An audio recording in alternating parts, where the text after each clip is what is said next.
Up, family? Spot on picks here. And I really feel like we're one of the most consistent channels on YouTube right now. Haven't missed more than 2 or 3 fights on the past 6 cards. It's just a good roll, and I just want to keep it going. I don't see any reason why we can't get every fight right. And let's start it off. We got Devonte Smith versus Clay Collar.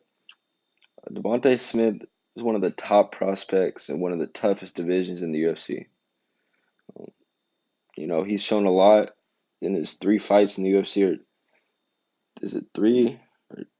Or 2 and then 1 on the Contender Series. So, he has some good performances, all first round knockouts. And then we got Clay Collar. This guy has been fighting since he was so young, man. Been fighting since 2011 when he was like 18. He was in the UFC all the way back in 2015, 2014. And he's fought even Max Holloway. He's fought a lot of guys. Most recently, he's been fighting in FFC and these smaller promotions, and he's been going to war with dudes in these smaller promotions, like split decisions and close fights. So this is a late replacement fight. Devonte Smith, ever since his last fight versus uh, Jung Hung Ma, he's been putting in work in the gym, man. I follow on Instagram, and he's always putting work in, never off the grind. So he's shown to be a very accurate and powerful striker. I don't see any reason why Devonte can't get the first round KO in this one.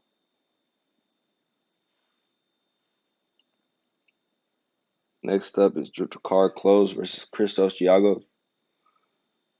This guy, Drakkar Klose, in my opinion, I thought he lost to Bobby Green. Um, so, he's 10-1. His only loss was to David Teemer. And, he has a lot of close fights. Most of his fights are debatable. Christos Giagos, he's been fighting killers for a while. He's fought some tough competition. Damir Hadzovic, I rated him very highly. I picked Hadzovic against him. He surprised me. He's fought a lot of tough guys. Christos, what you see, he's a strong wrestler. Um, he's stronger than most of the guys he fights, and it's going to be interesting because Drakkar Klose, he relies on his size in his fights. He's pretty big for that division, and he kind of just uses his size to edge out these fights. He relies on his leg kick and then just leans on people. He's had a lot of close fights, man. He gets taken down, though, in a couple of his fights, where Bobby Green took him down pretty easily. I thought Bobby Green won, but, I'm not here to talk about that. In this matchup, I think Giagos is going to do what Klose has been trying to do to his opponents, and he's going to dictate the pace, dictate where this fight plays out, and, it's just a bad matchup for Drakkar, in my opinion. I'd say Giagos just grinds him out for the decision. Drakkar is not that talented, so Giagos, I wouldn't say he's the best 155er, but he could beat a lot of guys in that division. All right, then Casey Kenney versus Manny Bermudez. Both these guys, good records. They haven't lost in a long time. And, these guys are basically opposites of each other. Manny Bermudez is a crazy strong grappler, jiu-jitsu practitioner. Casey Kenney's like a pretty decent wrestler. Close fight with Ray Borg. A lot of people thought he lost that fight in his debut. He was the double champ in LFA. He trains at Arizona MMA lab. In my opinion, this is a classic case of the bigger man wins. Manny Bermudez is huge for that weight class. He missed weight in his last fight by 5 pounds. And he Casey Kenny's gonna try to keep it on the feet. I see him posting on Instagram that he's not gonna try to go into the ground with Bermudez, and that's smart, But Bermudez is strong, man. He grabs a hold of guys and kind of just drags them where they need to go. And Casey Kenny hasn't really showed me anything on the feet that would tell me he can keep Bermudez off of him. So, I'm going with the bigger man in this one, and that's Bermudez. Next up is Brandon Davis versus Kyung Kang. Solid matchup by the matchmakers. Brandon Davis, dude, he's taking this weight cutting shit to the next level. He he fought at 145 for his career, and then for his last fight, he moved down to 135. He wasn't a huge 145er, but dude, this dude looks like he's killing himself to make 135. Like he's on some other shit for that. And this guy Kyung Ho Kang, dude, this guy's a straight goon, man. Um, in this fight versus True Ishihara, he did get rocked. Like he got his chin checked, but he recovered so quickly, and he just put it on to Taruto. Like it was a war, man. Um, and he's an athlete, and he's not a small 135er in his own right, man. So Brandon Davis, he's not the most skilled. He's taken losses to Barzola and Bochniak. Like, come on, man. He's just not that upper echelon of fighter that I think could beat Kang. So, um, Kang, he's a little bit more skilled than Davis in all areas, and I think he could edge out this fight either catching Davis on the chin or taking him down and taking his back, choking him out.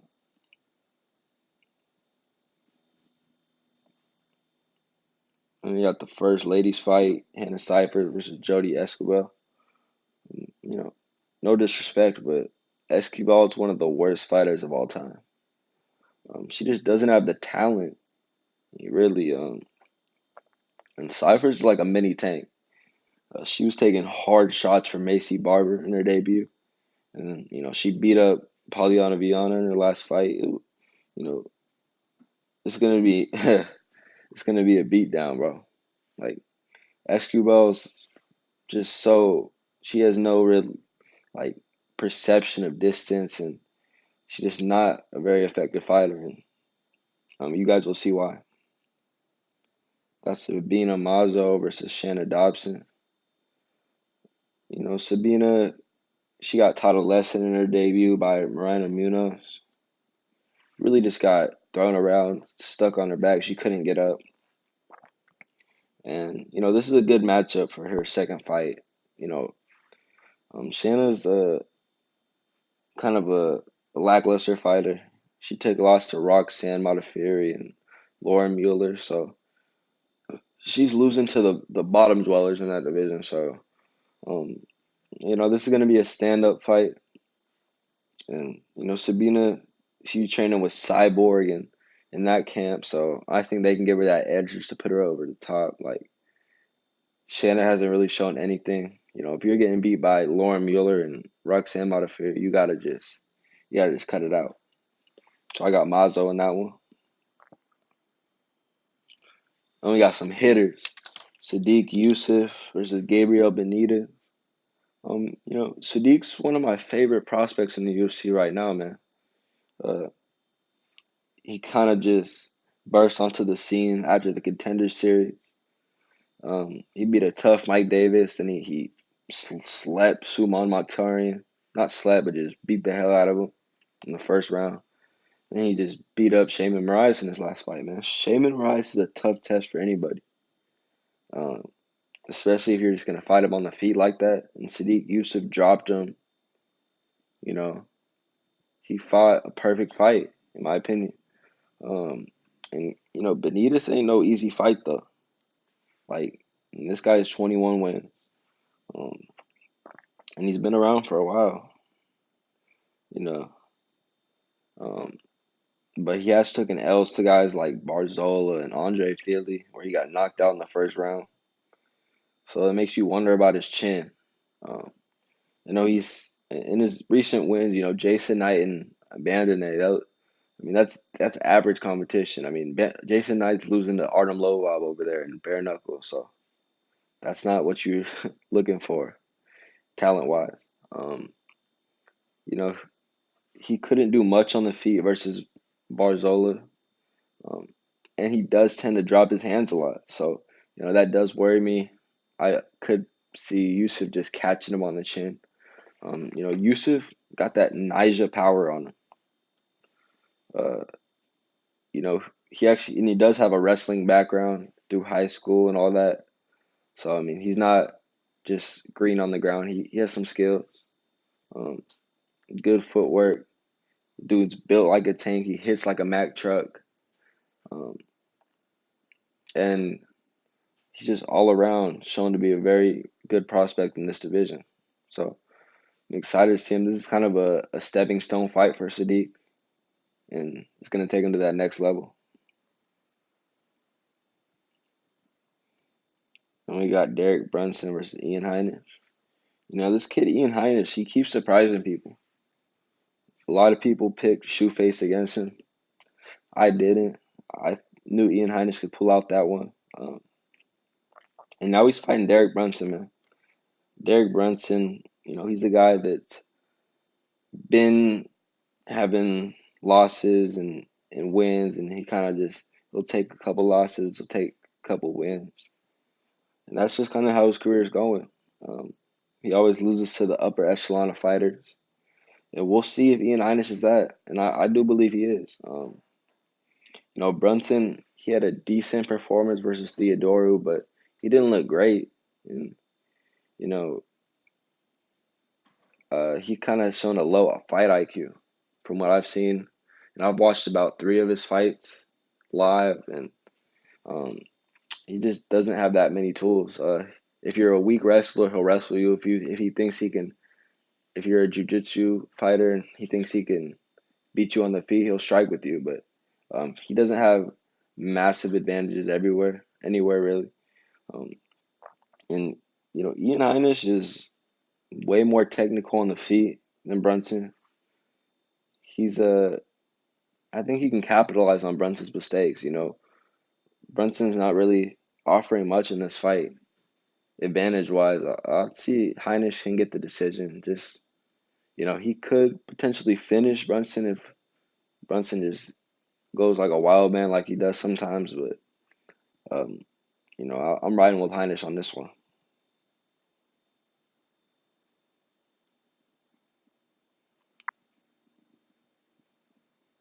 And we got Raphael Sandhagen versus Cory Sandhagen. Man, um, Raphael Sandhagen, he's a pioneer in that division, man. But Cory Sandhagen, he's like TJ Dillashaw mixed with Dominic Cruz. Like he was walking down Lineker, man. That that fight versus Lineker was one of the best performances I've seen from any fighter in any weight class. And that was a step up for him, and he showed what he is. It should have been a unanimous. Like I don't know how that was a split. In my opinion, Sandhagen edged out every round. But you got to remember, I'm sure some people are just going to be going with the veteran of Assunção, but you got to remember, he's the same guy who got knocked out by Eric Koch way back in the day. He went on a little run, but he kind of got exposed by Marlon, and we seen what Marlon is. So I mean, of course, Assunção, he has good defense and all that, but Sandhagen he'll walk you down with just technique and pressure, just throwing everything he got, and he doesn't get tired, man. Impeccable footwork, amazing defense, just all around. And after this fight, I'd say maybe one more fight for him, and then he'll be fighting for the belt. I'd say it's Sandhagen in that division. The prospects are Sandhagen, Aljamain Sterling, Peter Yan, Sean O'Malley, couple other guys that I'm forgetting about, but those are some of the guys that I see being the future of that division.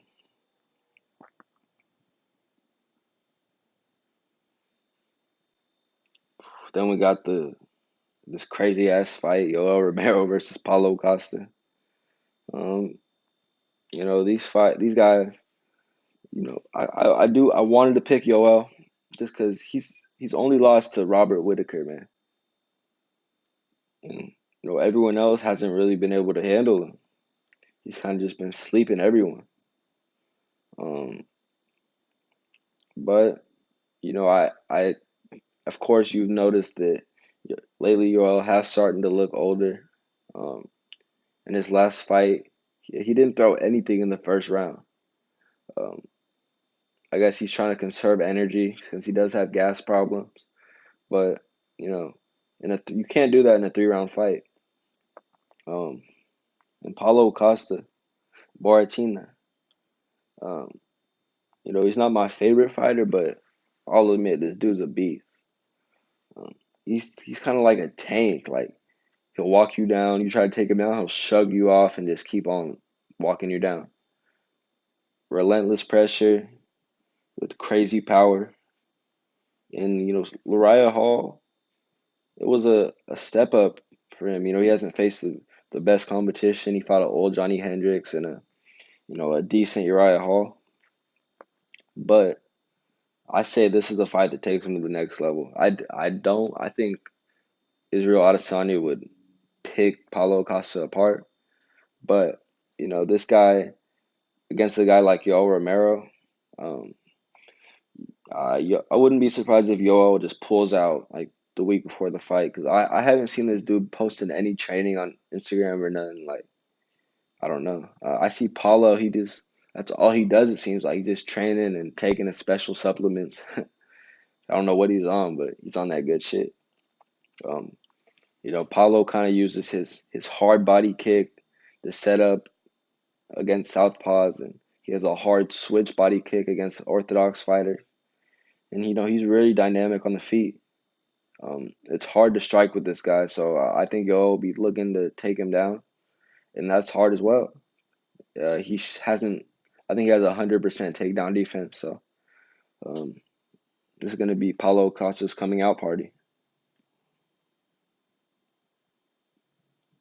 And we got the People's main event: Nate Diaz versus Anthony Pettis. Um, at 170, which is interesting because Nate Diaz hasn't fought at 170 since. Always he fought McGregor at 170, but before that, I think he fought Rory McDonald and he got ragdolled. But I think he'll do well, a little bit better versus someone similar to his size. Um, Nate has shown to do well on the feet versus orthodox fighters, and he's in great shape during this layoff, man. He's put on a lot of muscle while he's still doing his triathlons and his crazy cardio shit. But I mean, Nate looks bigger for this fight, man. And I seen Pettis posting, he's saying that he's doing a lot more running for this camp, a lot more conditioning, and that might be a good thing, but it could also be a bad thing because he's never done it before. Um, I've never seen Pettis fight like he did versus Thompson. He was kind of just fighting like a Muay Thai fighter, just walking Wonder Boy down and just he was eating Wonder Boy's jab though. Um, Pettis doesn't have the best boxing. His hands are kind of lackluster. And we know what Nate Diaz's hands are like. He has some of the best boxing, man. Maybe not technically, but you know the volume and the accuracy of his strikes and moments, along with the pressure in his cardio. Um, this is a bad matchup for Anthony Pettis, in my opinion. We know Pettis has fought a lot of guys, but he beat Michael Chiesa who had a broken foot. Before that, he got beat up by Dustin Poirier, and he gave up versus Tony Ferguson. He knocked out Wonder Boy with the Superman punch, but he's not gonna do that to Nate Diaz. I think this layoff was good for Nate. I think we'll see a new version of Nate Diaz on Saturday. So, and also you got to think about the leg kicks. I know you guys will be saying that Anthony Pettis is gonna chop Nate Diaz down with the leg kicks, but you got to think about it. Nate Diaz is a southpaw. Anthony Pettis is the orthodox. Unless Pettis changes to southpaw, he's not gonna be able to blast that leg kick in there. He'll be able to do the lead leg kick, but that's not as effective. So, um, and you can't really rely on the leg kicks like that. Anthony Pettis is going to be trying to keep his distance with the kicks. I think Nate Diaz will have the crowd will obviously be behind him, but I'd say he's actually the more skilled martial artist in my opinion. So, I'm going with Stockton on that one. And we got the main event, Daniel Cormier versus Stipe Miocic 2. Man, that first fight, man. Cormier just came out and slept him in the first round. Um, that first fight had a high pace to it. DC seemed to be the one landing the more effective strikes, though. Stipe, he landed a couple good licks in there, but um, DC's leg kicks were making Stipe stumble, man.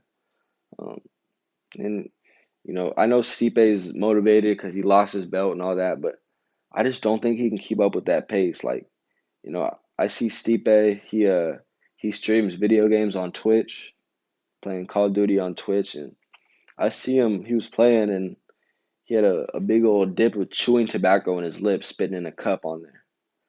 And I commented, I'm like, come on, Steve, you can't be doing that. Like, you can't be fighting DC with chewing tobacco in the off season. Like, um, that's not good for you, man.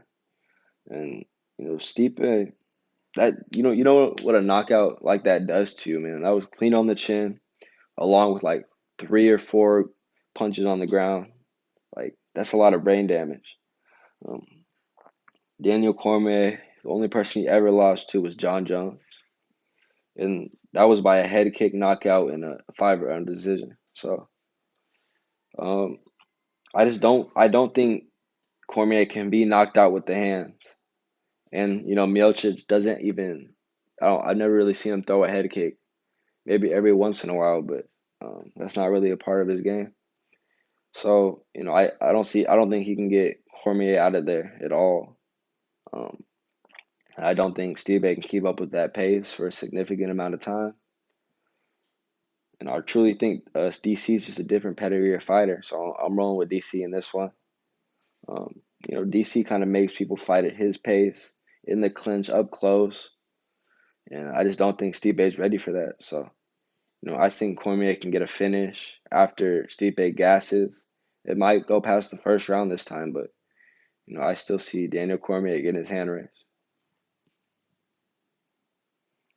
So, 12 for 12 on this card. Make some good money. I appreciate all you guys for watching. Drop a comment, subscribe. Tell me how you think these fights are gonna play out. I'll shout you out in the next video. Appreciate all you guys. Until next time.